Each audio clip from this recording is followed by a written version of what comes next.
This is Curious Minnesota, a Star Tribune project that sends staff from the state's largest newsroom hunting for the answers to great questions we receive from you, our readers. We're here to answer everything you want to know about the state's people, places, and culture.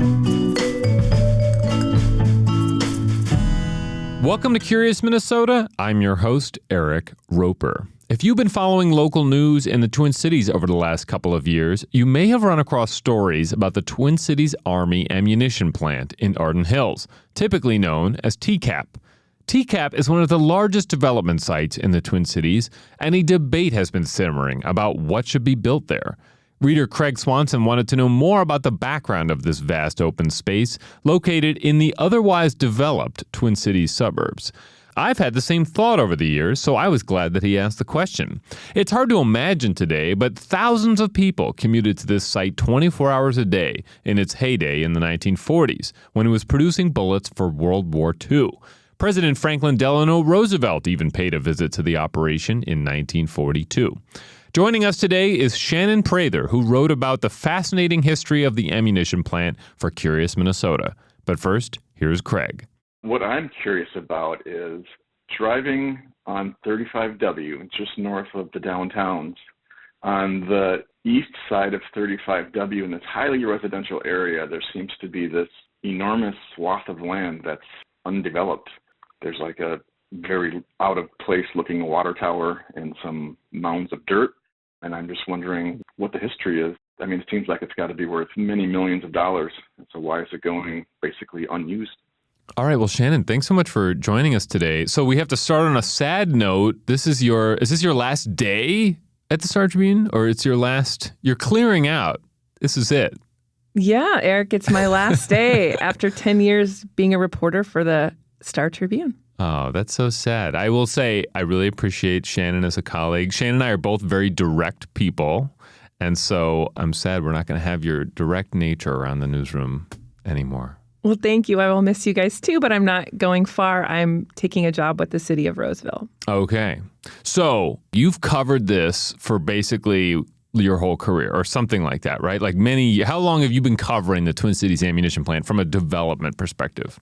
Well, I moved to the Twin Cities and took a job with the St. Paul Pioneer Press in 2004, and I wrote a story about the Twin Cities ammunition site back then. It's now 2023. I'm 44 years old. And we're still talking about it. We're still talking about it. But the fun part about this story was that you got to maybe write like a different story about TCAP, like the background story. And it turns out it's really fascinating. Yeah, I think we all kind of nod to the history, but this was a chance to dive a little deeper. Okay. So for readers who are just sort of coming to this fresh, let's talk about like the significance and the sort of largesse of this plant when it was like really cranking out bullets, literally.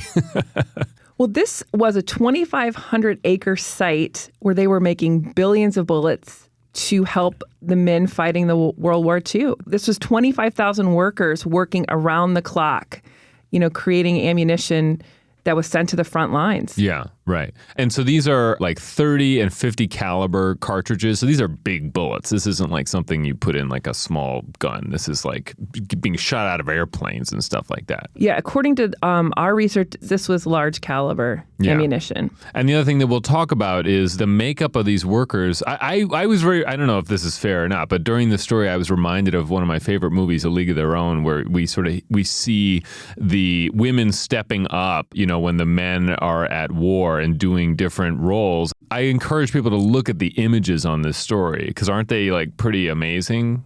This is a classic kind of Rosie the Riveter story. This is what we think of when we think of women joining the workforce during World War II.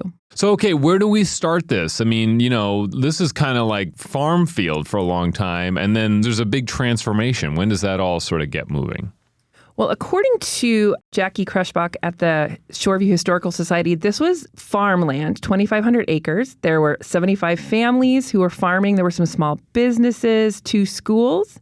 And in the summer of 1941, the federal government got a sense that we would be joining the war soon. Mm-hmm. And And they looked for a site to create this large ammunition factory, and Mounds View Township ended up at the top of the list. Okay. And this is a little in the weeds, but it's Mounds View Township, and then back then it was also called New Brighton, and now we call it Arden Hills. Like, is it just all three of those things, or where is this place? Now it's Arden Hills. Yeah, it is Mounds View Township. New Brighton was the largest, closest city, which was known for its stockyard, so that's why it was referred to often as New Brighton in the time. And it's now present-day Arden Hills that incorporated in a city, I believe, in the 1950s. And so, it was very chaotic for these families that got pushed out. But there was an interesting quote from the Minneapolis Tribune editorial about this, where they say, "It is regrettable that the mad ambitions of an autocrat abroad must force such changes as we witness at New Brighton.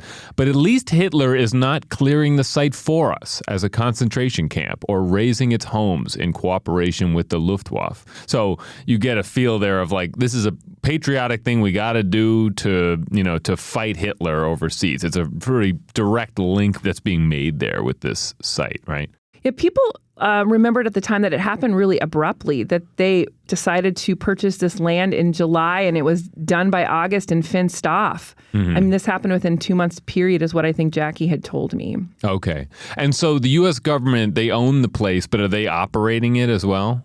No, they actually worked with Federal Cartridge, which was a sports manufacturer of ammunition that was in nearby Anoka, Minnesota.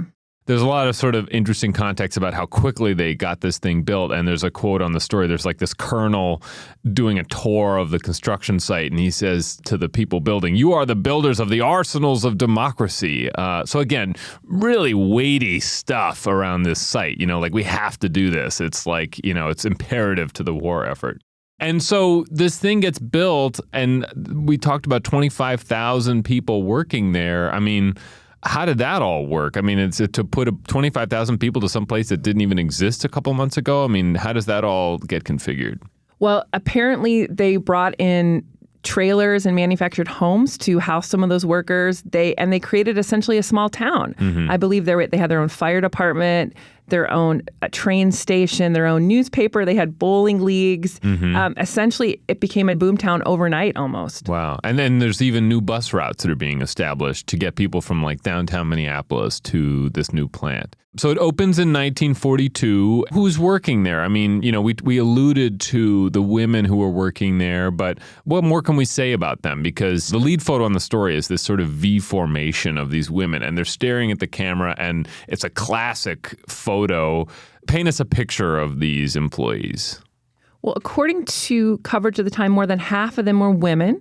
Many did have families, and they chose to work night shifts so they could come home and do caregiving work for their families, for their children. Many people, felt they were helping their husbands, their boyfriends, their brothers who were on the front lines of this war. You note that the news accounts about this were patronizing in a sense. I mean, how so? I mean, like as far as the way this was characterized in the paper. Yeah, as a woman, I couldn't help but not notice that they talked about women hanging up their aprons, or and women who once pushed baby carriages are now pushing large pallets of ammunition. Mm-hmm. So they definitely framed it as these frail women sort of turning over a new leaf. Right. Yeah. There's a quote, "Housewives who never mended a pot or a pan are now applying hot solder to ammunition chests with dexterity." I don't know if I can say I've mended a pot or a pan either.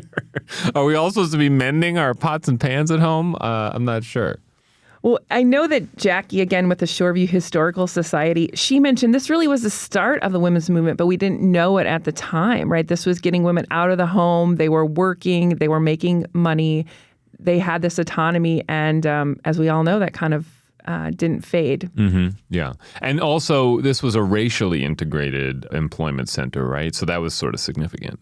Yeah, we did see some mention of that, and so I don't want to go too deep in that because we haven't done a ton of research, but we do know that they did integrate their workforce and that there were African-American managers. We do know that. And one of the prominent people in that story is Cecil Newman, who was the founder and publisher of the Spokesman Recorder newspaper.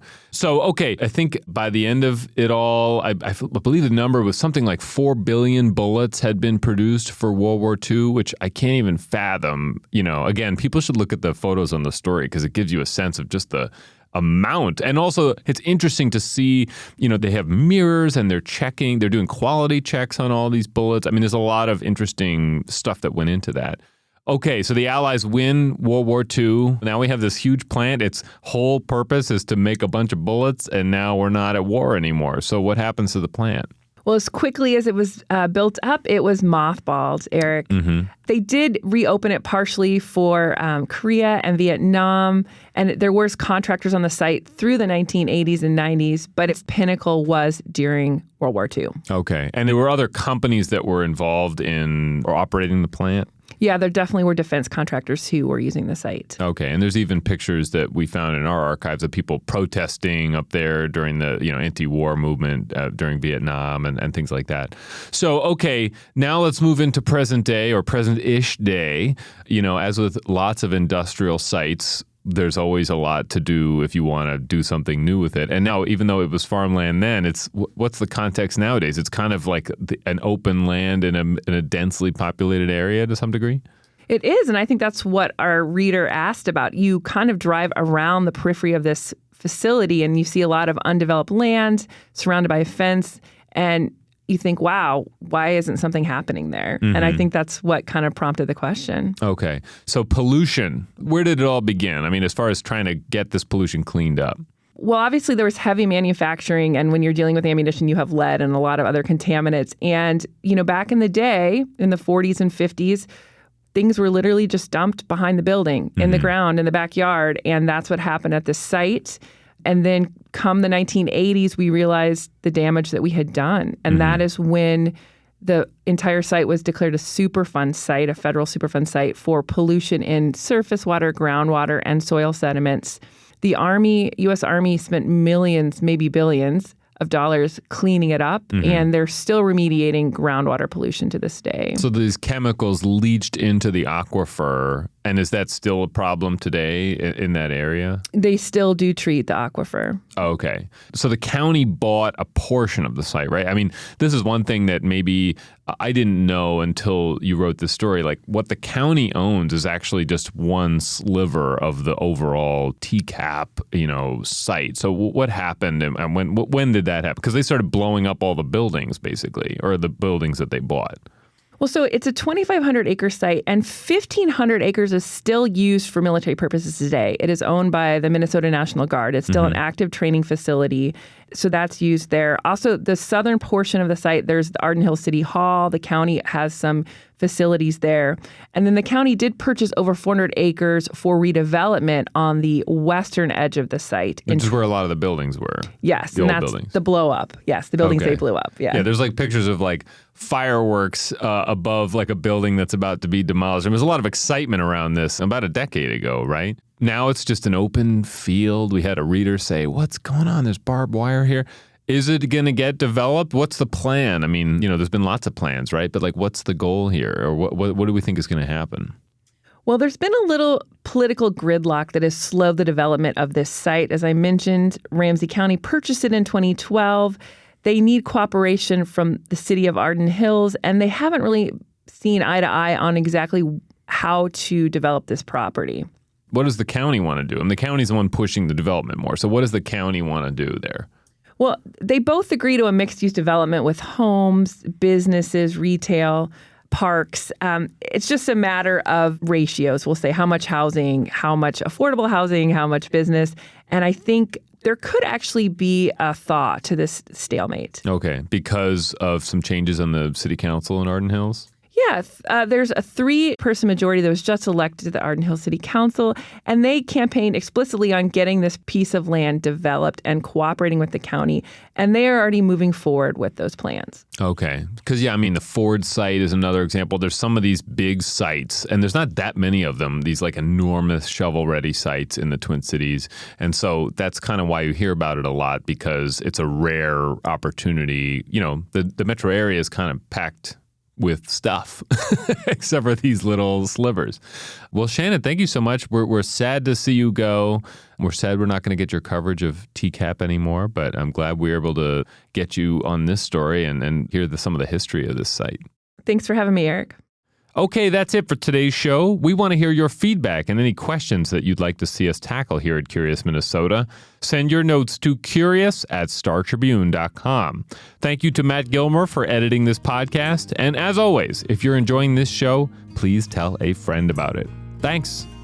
Thanks for listening to Curious Minnesota. We want to hear from you. Ask questions and read more stories online at startribune.com/curious. Our show is recorded at the Star Tribune's headquarters in beautiful downtown Minneapolis, and our music is produced by Matt Gilmer. If you like the show, please rate us on iTunes or leave a review.